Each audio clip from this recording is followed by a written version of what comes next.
Welcome, everyone, to today's session of Spirituality in Advanced Care Planning led by Helen Bodell. This program is hosted by the Blum Resource Center. Over at the Blum, we are grateful to the spirituality team for this continued partnership. The recording of this session will be posted on our Blum YouTube playlist and our Blum Digital Resource Center. For those of you watching live, if you have any questions related to today's program, please feel free to utilize the chat feature throughout the session. At the end of the session, your questions in the chat will be used to moderate our question and answer. If you have any other questions or would like more information about resources and programs offered through the Blum, please visit our website at www.dana-farber.org/resource center or email us at blum_center@dfci.harvard.edu. Thank you all for joining us. I will now pass the workshop over to Helen. Thank you so much, Sierra, and good morning to all who are attending this morning and to those of you who will be turning to this video in the future. Welcome. My hope is that this presentation will provide you with insights and tools to bring your spirituality, what gives your life meaning, what shapes your values, what you believe, into greater clarity for yourself. I believe that this inner work and courageous reflection can help you to communicate your wishes in this process of advanced care planning. And I hope that this presentation will serve as an open invitation to reach out to our Dana-Farber spiritual care team, as well as to your loved ones, to your providers, and to other members of your care team throughout this important and meaningful process. Thank you for being here today for yourself, for your loved ones, and to help your medical team care for your health and your well-being in this life, and as you bring love and care to reflecting on your wishes at end of life. So our agenda for this morning, we will begin by just exploring and working with a definition of spirituality and a understanding of spiritual care, just to ground us. Talk about the role of spirituality in advanced care planning, share some very helpful resources from the Conversation Project and the Five Wishes organization, offer some interfaith cases of circumstances in which advanced care planning is extremely pertinent and meaningful and helpful. We'll talk about spiritual care specifically at Dana-Farber, offer some referral and contact information, and finally some resources. So I'd just like to begin with a pause, really, because this is a profound process that you are coming into, and you may already be well on your way and just simply wanting to really reflect on this spiritual component of your advanced care planning. Advanced care planning involves consideration of your spirituality, which may or may not include religious practice or belief. Spirituality connects to our human questions and sources of meaning, including our relationships with others, with ourselves, and with what we hold as sacred.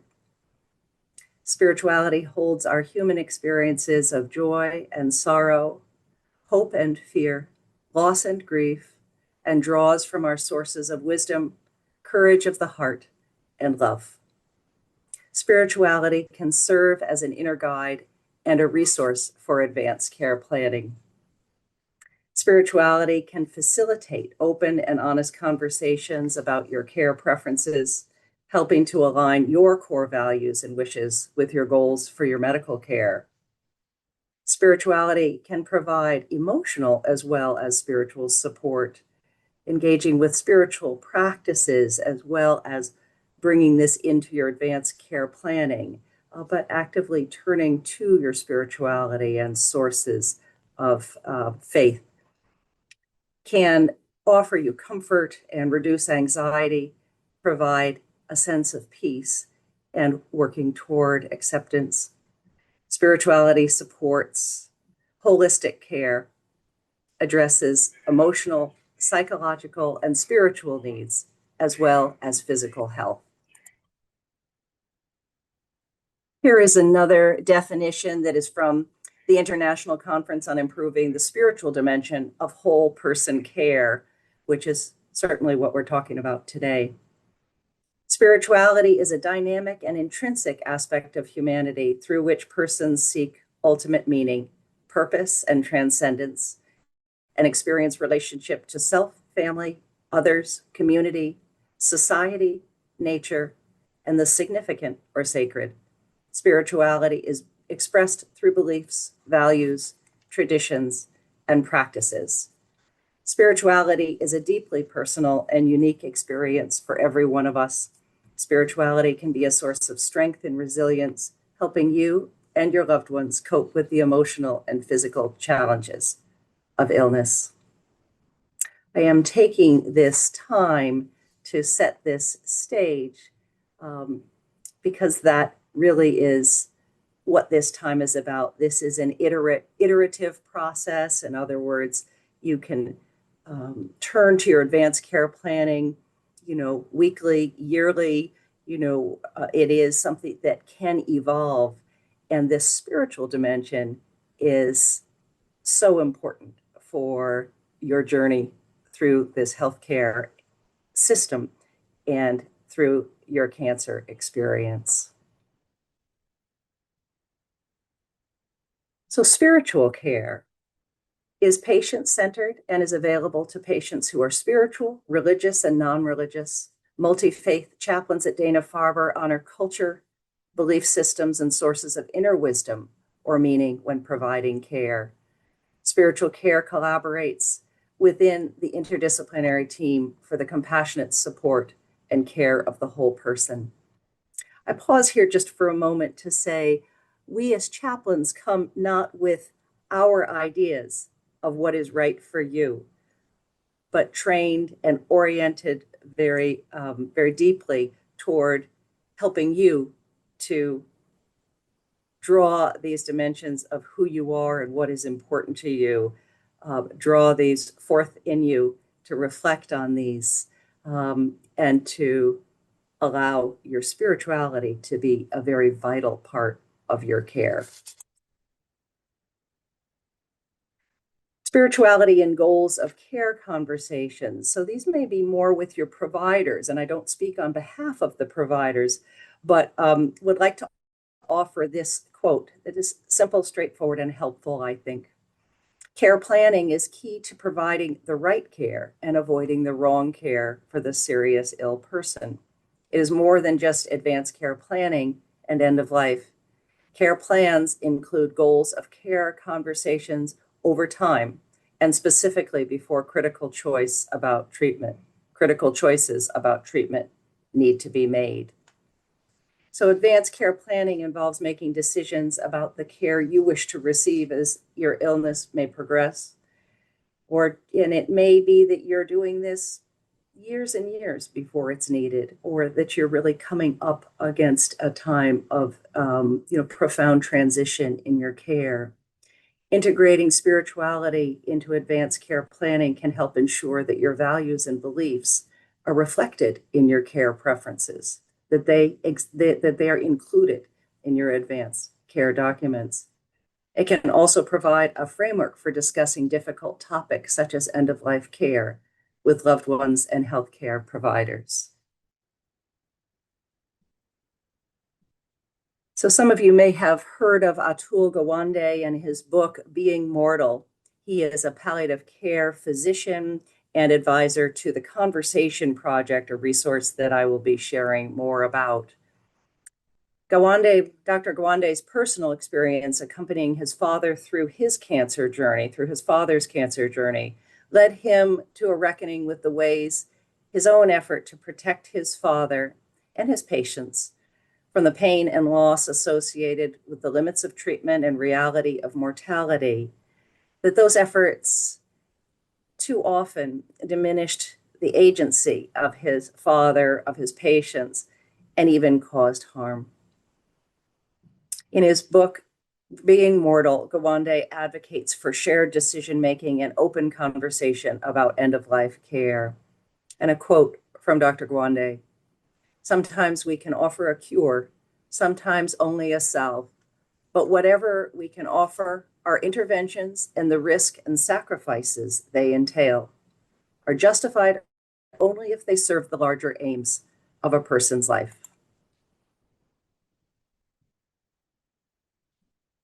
People are more likely to get the care they want if they discuss or document their wishes. Sharing your wishes in advance and identifying a healthcare proxy can make life a little easier on your loved ones and save them from wondering if they made the right decisions for you. So this is a process both for you and for your loved ones. So I'd like to turn now to the Conversation Project, which offers free resources for helping people to share their wishes for care through the end of life. Decisions about care through the end of life are deeply influenced by cultural and religious traditions, shaping how families navigate grief and honor their loved ones. The Conversation Project emphasizes starting conversations about end-of-life care practices early. It aims to help individuals articulate their values and wishes regarding medical treatment and care in a way that is understandable to family members and healthcare providers. So the conversation approach begins with a starter kit that guides individuals through a series of questions and prompts to help them think about and discuss their end-of-life care preferences. The emphasis is on communication and ensuring that loved ones understand the patient's wishes, understand your wishes, or understand your loved one's wishes. It's designed for anyone who wants to have conversations about their end-of-life care, regardless of their current health status. So the Conversation Project, or TCP, I've offered some links here that you can turn to in the recording for this presentation. So the conversation starter, we'll see if that will come up.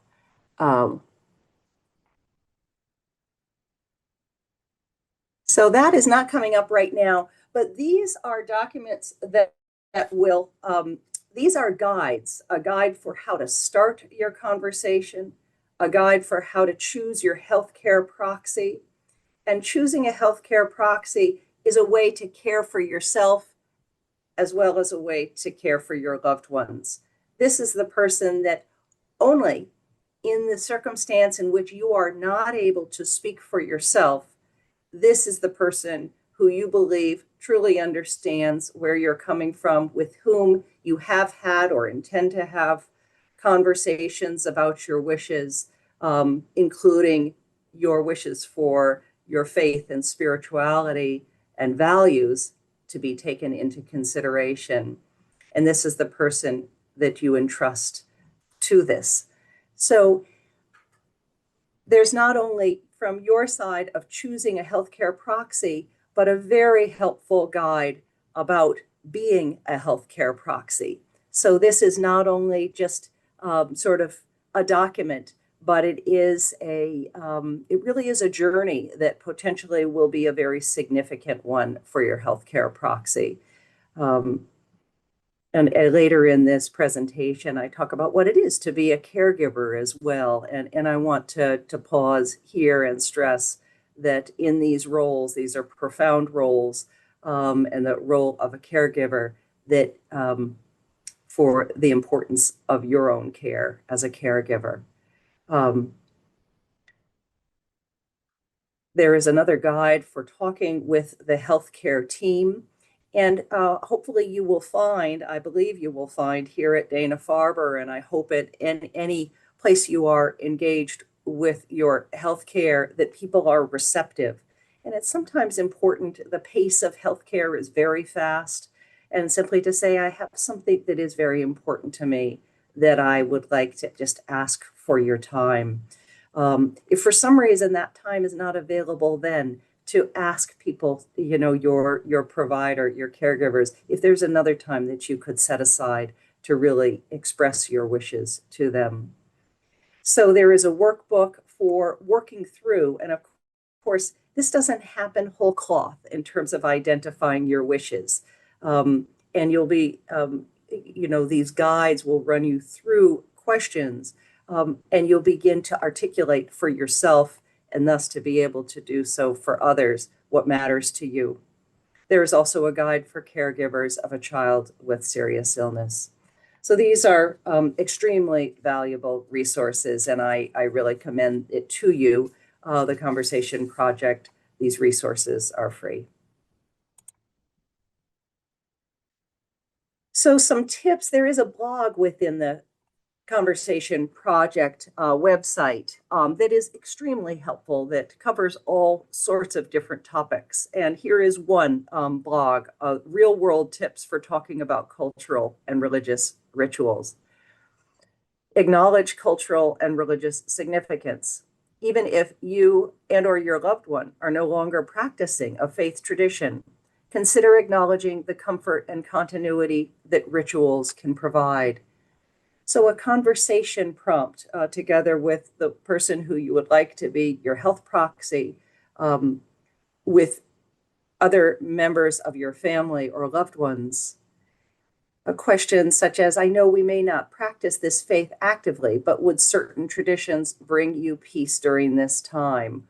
Or, depending on who's speaking this, I believe that certain of these traditions would bring me peace during this time. It's not uncommon that I will, as I'm meeting patients, if I'm inquiring about a faith tradition or spiritual practice or sources of meaning, that people may say, I am X faith tradition, but I'm not practicing. And on one level, that may seem like that sort of holds the totality, but very often when there's a little bit more time, there is the chance to hear that, yes, though there's not the practice, the institutional practice for that person, this faith tradition remains quite formative. And relationships, it might be with a grandmother who was very influential in bringing one to church or to the mosque or to the temple growing up. And these were very formative dimensions. So this is a rich conversation. So I appreciate this dimension of the blog. Discuss preferences early. Have conversations about what care, ceremonies, and rituals, including after death, are meaningful before decisions must be made in crisis. A conversation prompt. If you ever became seriously ill, what would you want us to do to honor your wishes? Another one might be, do you want us to honor certain rituals related to your faith and spirituality? Do you have questions about this? Would you like to consult with your pastor, imam, rabbi, spiritual leader of all kinds? So when I offer certain faith traditions, please know respect for the incredible and rich breadth of our traditions. Be open to evolving traditions. This is something that's not only be open to, but allow, and know that chaplains are also available to reflect with you on this, that rituals can be adapted to fit changing beliefs while still honoring cultural heritage and tradition. A conversation prompt might be, would you like to create your own way of honoring this tradition in a way that feels meaningful? Or again, from another perspective, this tradition as it exists in my religion doesn't quite fit me, but I'd love to be able to work with this and create a ritual that is meaningful. Another very helpful resource is Five Wishes. And Five Wishes is a legal document that combines a living will and a healthcare power of attorney. It is designed to be a comprehensive advance directive that addresses personal, emotional, and spiritual needs, in addition to medical wishes. So this is suitable, Five Wishes, suitable for individuals who want to legally document their wishes in a format that is recognized in most states in the United States. So five wishes, the five wishes. The person I wish to make care decisions for me when I cannot. The kind of medical treatment I want or don't want. How comfortable I want to be. How I want people to treat me. What I want my loved ones to know. So I will try clicking here. I'm not sure this will open, but again, with the recording that will be with the Blum Center, this will open and give you a sample of five wishes, or that can be found online.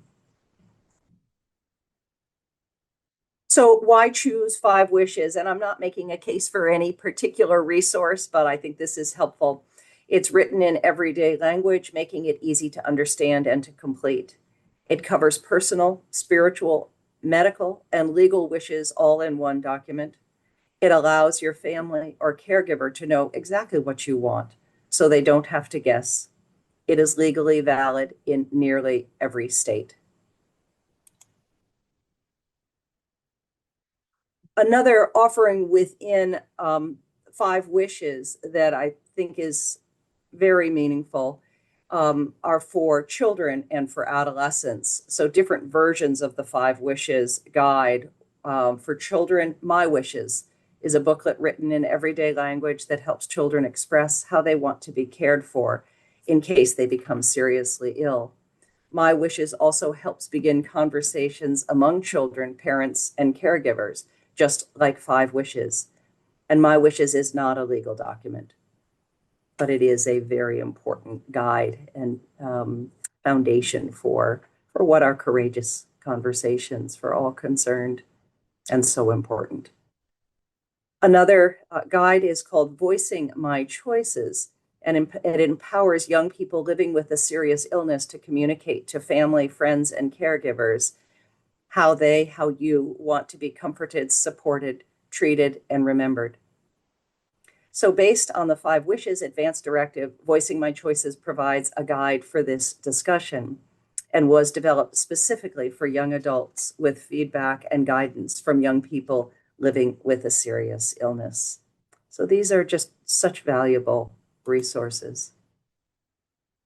So other places to find advanced directive forms, certainly to reach out to your medical provider or social worker to access advanced directive forms and begin that process here at Dana-Farber, primarily done together with a member of our social work team and or your provider. In addition, many states have their own forms that you can access and complete free of charge. So some additional resources for free advanced directive forms would be found by contacting your state attorney's office, or you can download your state's forms online at one of these national organizations, AARP, American Bar Association, the National Hospice and Palliative Care Organization. And if you're a veteran, contact your local veterans office. The VA offers an advanced directive specifically for veterans. So overall, to just return to recommendations for conversations about spirituality, we encourage open and respectful dialogue about religious and cultural beliefs. This is one of our charged conversations, and that does not necessarily mean for it to be avoided. It may, in fact, be the opposite, but to approach these conversations with deep care. The passion behind it is representative of how very important these conversations are.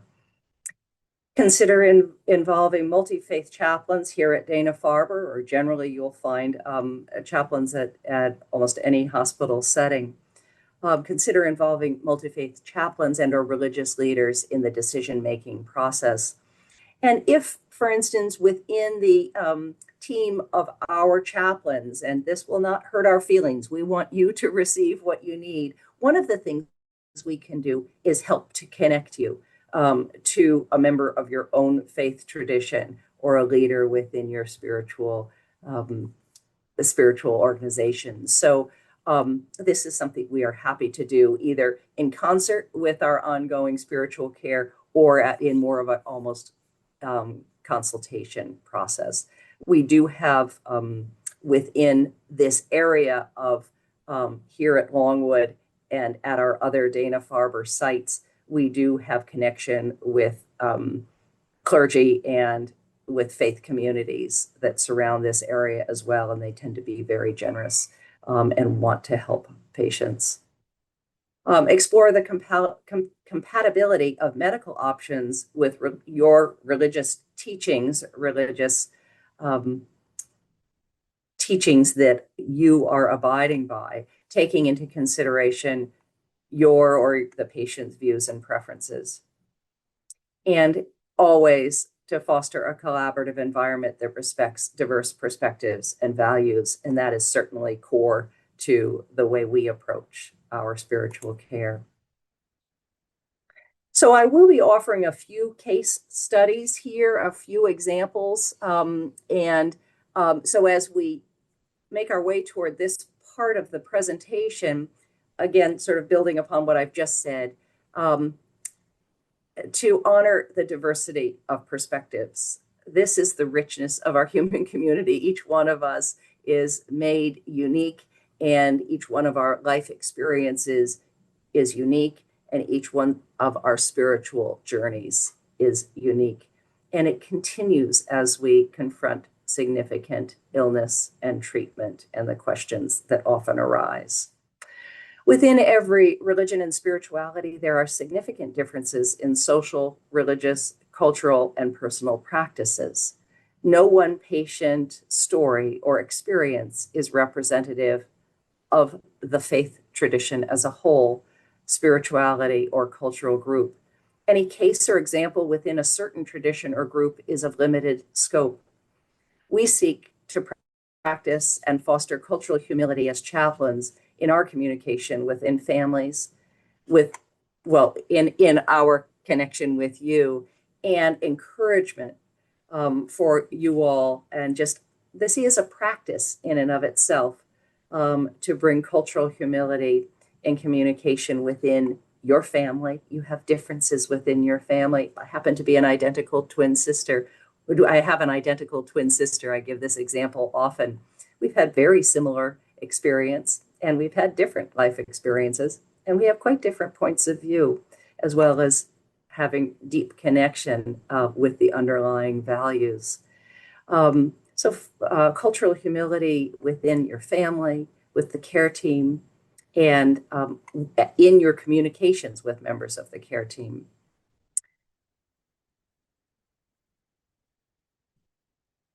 So I am offering a few examples from different faith traditions, and these are not exhaustive. These are just a few examples from some interfaith perspectives. So this is an example that these are taken from Dana-Farber patient experience, but they're adapted for confidentiality. So this is an example out of the Roman Catholic tradition. In the presence of her son, a 77-year-old patient requested ethical guidance regarding death and dying issues. The ethical issue was that the patient desired withdrawing from aggressive medical treatment and not receiving nourishment via a feeding tube. So the approach of the chaplain shared Catholic teaching that a person is obligated to receive hydration, water, and proper nourishment to sustain life, natural life, not extraordinary in this case. At the same time, the patient was encouraged to practice her autonomy in the decision-making process. And this is an example of the outcome that can happen with this courageous and, deeply held perspective and profound question that this patient was asking, that she asked this and had this meeting together in the presence with her son, with the priest. And the patient's son expressed gratitude to his mother that she had the courage to address and express clearly her wishes regarding her further treatment and end-of-life issues. So this is the kind of outcome that can happen. There can be such an instinct to want to protect one another, but the courage that this patient had allowed her son, who was also carrying his concerns, it allowed these concerns to come to the surface, to receive guidance from a respected member of their faith community. And the outcome is a sense of gratitude and connection. And this is what it's about. Example from a Christian 65-year-old patient with advanced lung cancer who identifies as Christian and believes in the sanctity of life. The ethical issue for this patient is that they're hesitant to discuss do not resuscitate orders, fearing that it contradicts their faith. So the approach was to engage in open dialogue about the patient's belief, emphasizing the importance of quality of life and aligning medical decisions with their values. So this involves a chaplain or a patient's pastor to facilitate discussions. And from those discussions, either they are drawing upon the advanced care directive that also already includes this, or this is just a very good example of what you might want to be sure to include in advanced care directives. A Muslim patient, a 50-year-old patient with metastatic breast cancer who practices Islam and prioritized family involvement in decision-making. Excuse me. The patient is hesitant to discuss do not resuscitate DNR orders, fearing that even to raise it is to contradict their faith. The approach is to respect the family's role in decision-making and provide information on views within Islam regarding end-of-life care, encouraging consultation with an imam or religious scholar to address concerns. And once again, this is something that can happen in real time, or as I'm raising this, this is the kind of information that one might want to be sure to include in advanced care directives. A 70-year-old Jewish patient is the next example with pancreatic cancer. This patient follows Jewish traditions and values. The ethical issue is the patient is uncertain about hospice care, fearing it may conflict with religious teachings on preserving life. The approach to discuss the concept of palliative care as a means to honor the patient's dignity and comfort. To collaborate with a rabbi requested by the patient to explore religious texts and interpretations that support hospice care. So once again, with the potential of hospice care to raise those questions, to seek insight from and guidance from a member of one's own religious community, in this case, a rabbi, or from a chaplain, and to include that information in one's advanced care planning. A Hindu patient, the background is that a 60-year-old patient with colorectal cancer adheres to Hindu beliefs, emphasizing karma and the cycle of life. The ethical issue, the patient is concerned about the impact of aggressive treatments on their spiritual journey.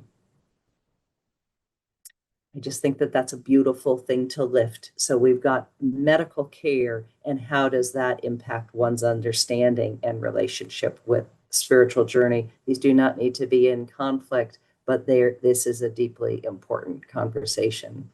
The approach is to explore the patient's understanding of karma. So this is cultural humility as well, to say, tell me more.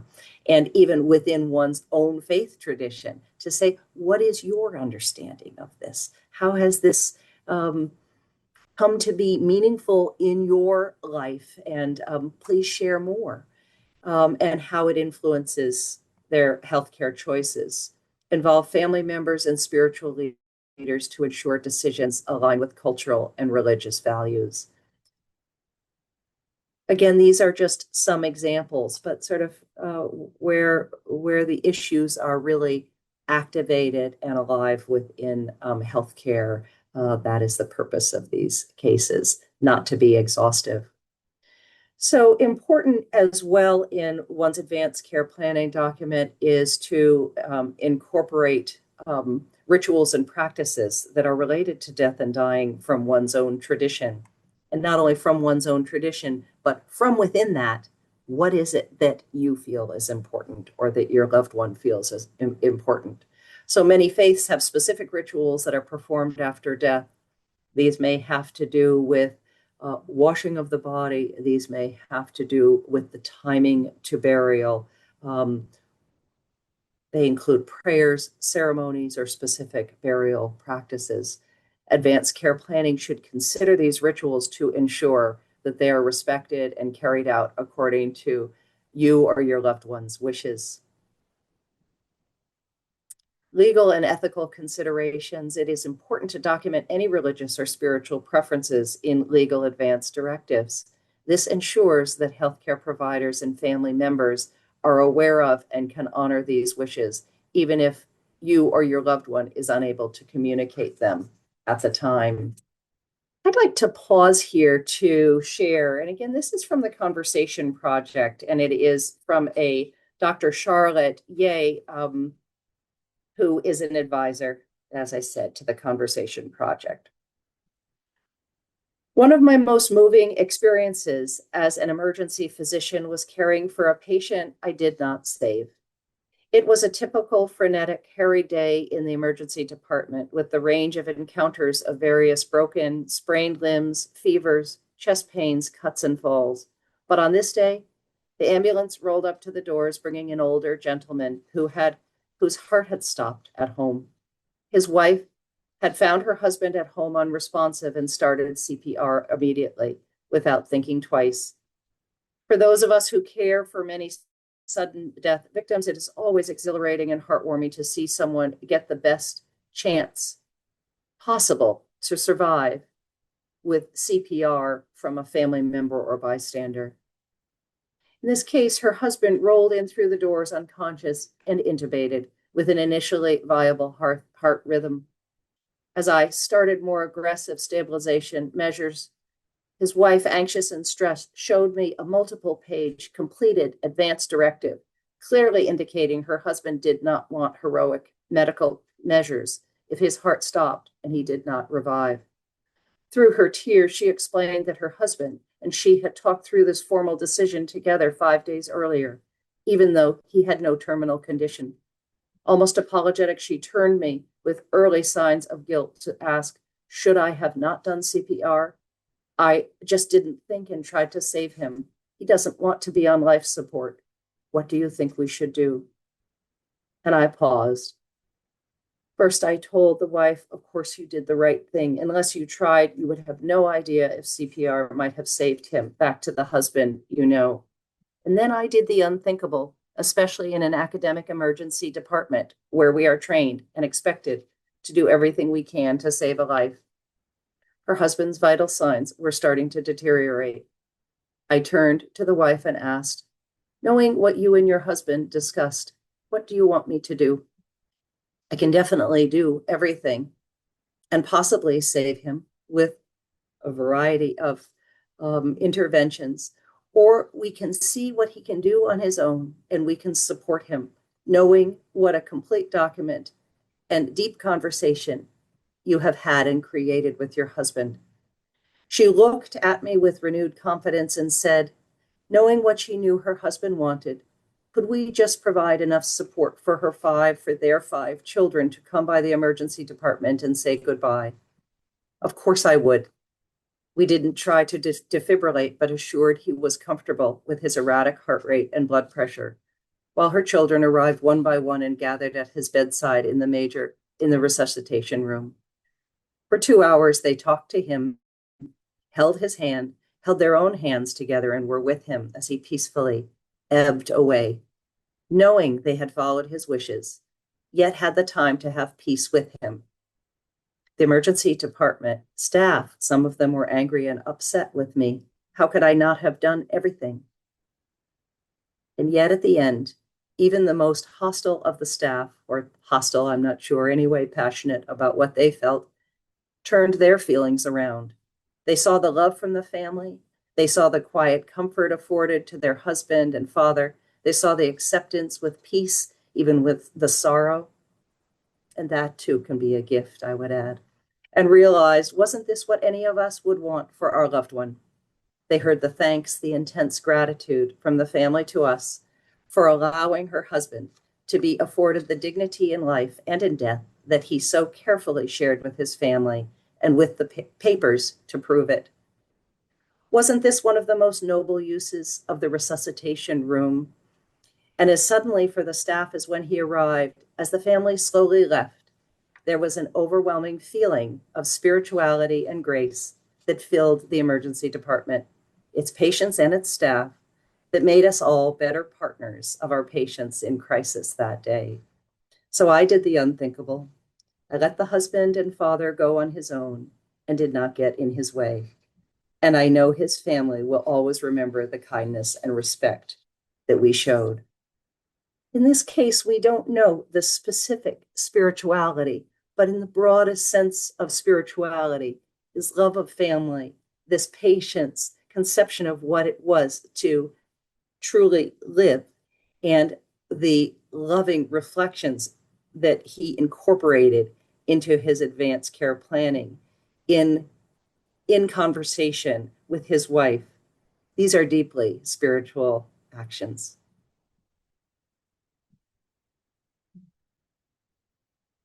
I want to pause, as I mentioned I would, regarding the role of caregivers in advanced care planning. Caregivers play a critical role in assisting communication. That's an understatement, isn't it? Supporting adherence to the person's wishes and goals, taking part in conversations about health decisions. Caregivers have need for support as well. Navigating care of parents, perhaps, and the shifting roles involved. Navigating care of children who are ill and perhaps coming to end of life.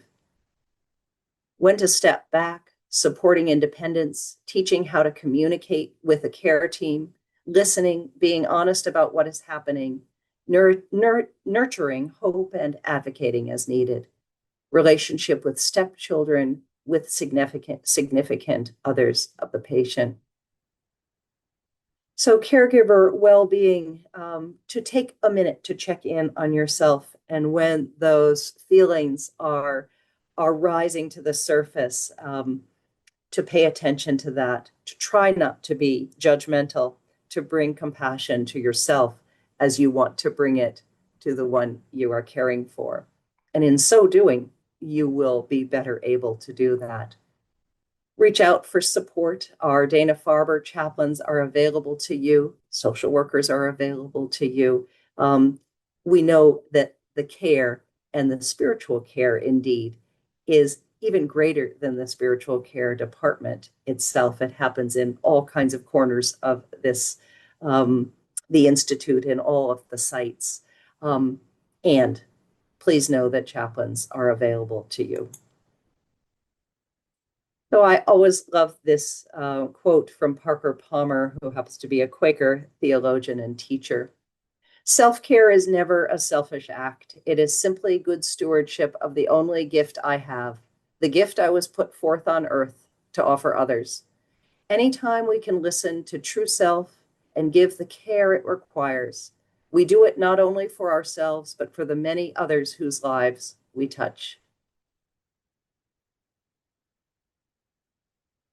So I wanted to share this background. This is the Multi-Faith Chapel at Longwood in the Yawkey Building on the second floor. When one is checking in for blood work here at Longwood, the pharmacy's on the left. And if you turn to the right, the other direction, and around the bend there, you will come to the chapel and to the chaplain's offices.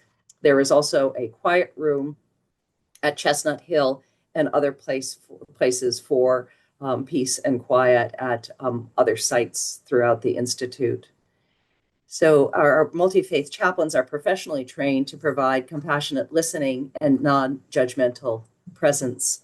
We are rooted in our traditions and in what is meaningful to us, and our training is deeply about knowing what is important to us, holding that, letting it be a source of strength, and being open to listening, hearing, learning, and supporting you as you clarify, identify evolving understandings, or simply draw upon a deeply held and nurtured inner faith, inner wisdom, and strengths.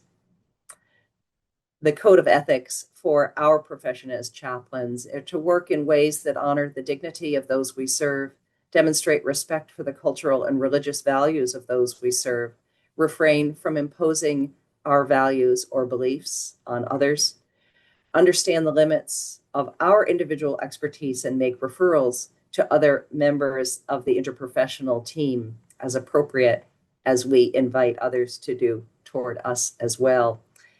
And these referrals include from you. So that is in the next slide.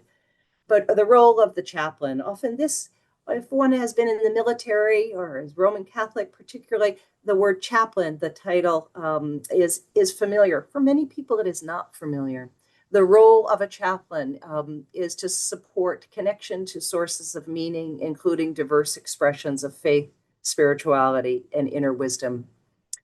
In our connection with you, with your loved one, with those we serve, chaplains listen for sources of pain and loss, losses related to health, related to a sense of agency, changing sense of purpose or loss of a sense of purpose or role, perhaps a loss or an evolution and change in a conception and understanding of faith or spirituality, perhaps a loss of a faith community or a different relationship to that faith community, and more.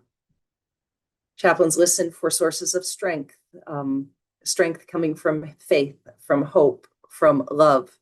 I would add gratitude, spirituality, insight, meaning making, and I would add growth. So whether you are religious or not, whatever your faith or spiritual tradition, wherever you are on your journey, Dana-Farber chaplains are available to you. So these are some of the spiritual needs. So care in times of celebration, identifying inner strengths, courage, peace, or gratitude. Spiritual companionship, that is a big part of what chaplains do. We also celebrate good news, good results, and milestones. So to be engaged in advanced care planning, it can open up space in your heart, in your being, to be more available to life itself. And this is not to, as people use the phrase, of spiritually bypass. This is the courage to turn to advanced care planning and all of the potential decisions, the reality, as Atul Gawande lifts in his book, Being Mortal, the reality of our mortality. And in so doing, to open up more space for the abundance of this life. So I think we've spoken about this, and I want to leave a little bit of time. Care in times of struggle. So confronting ethical dilemmas, chaplains are available to help you process that. Times of change in treatment, of end-of-life decisions, how one is experiencing one's treatment, and how it's relating to one's own values. So again, I will let you read through this as we begin to finish up here, inviting you to self-refer through Epic Patient Portal, to call us here at this number, 617-632-3908, or feel free to either call, to email our department. Email is offered. My own email is offered here. And when you are on site, or even virtually, you can request referral to a chaplain through any member of your care team. So I provide the names of our spiritual care team, and they are provided here. There is a chaplain available at every one of our Dana-Farber sites. Chaplain on-site hours do vary according to the campus. Here are some resources that you can turn to. And I like this quote particularly because, again, we are all on this journey. And there is a famous quote by Ram Dass that we are all walking each other home. I love that. And also this quote from Rachel Naomi Remen, who is a doctor who has lived with a chronic illness, that gives her a real insight into a patient perspective. The reality is that healing happens between people. The wound in me evokes the healer in you, and the wound in you evokes the healer in me. And then, as the two healers, we collaborate. Thank you very much, and please reach out anytime. Yeah, thank you so much, Helen. I haven't seen any questions come through, but if you have any, please either submit them to the chat or the Q&A. We can give it a minute to see if any folks have questions. And we would love to hear from you and have this be part of the conversation. So we'll give it a minute to see if anyone has any questions, and we'll go from there. And as you may be formulating questions, just to say that it can take time to let this sort of digest and reflect and digest on this information. And please don't hesitate to reach out to us. So I want to take this opportunity once again just to say thank you and express thanks to the entire Dana-Farber community of care and all of those to whom you turn, recognizing that this is a community of very mutual care, and as you are moved and grateful for your caregivers, for the members of this team, please know that we are moved and grateful and learn from you. So thank you for all you share with us. The session was recorded and it will be posted on our Blum YouTube playlist, so please keep an eye out for that. Thank you all for joining us today, and if you do think of any questions, please reach out to either the Blum Center or to this email or phone number that Helen provided. Thank you very much. Take care, everyone. Bye now. Bye-bye.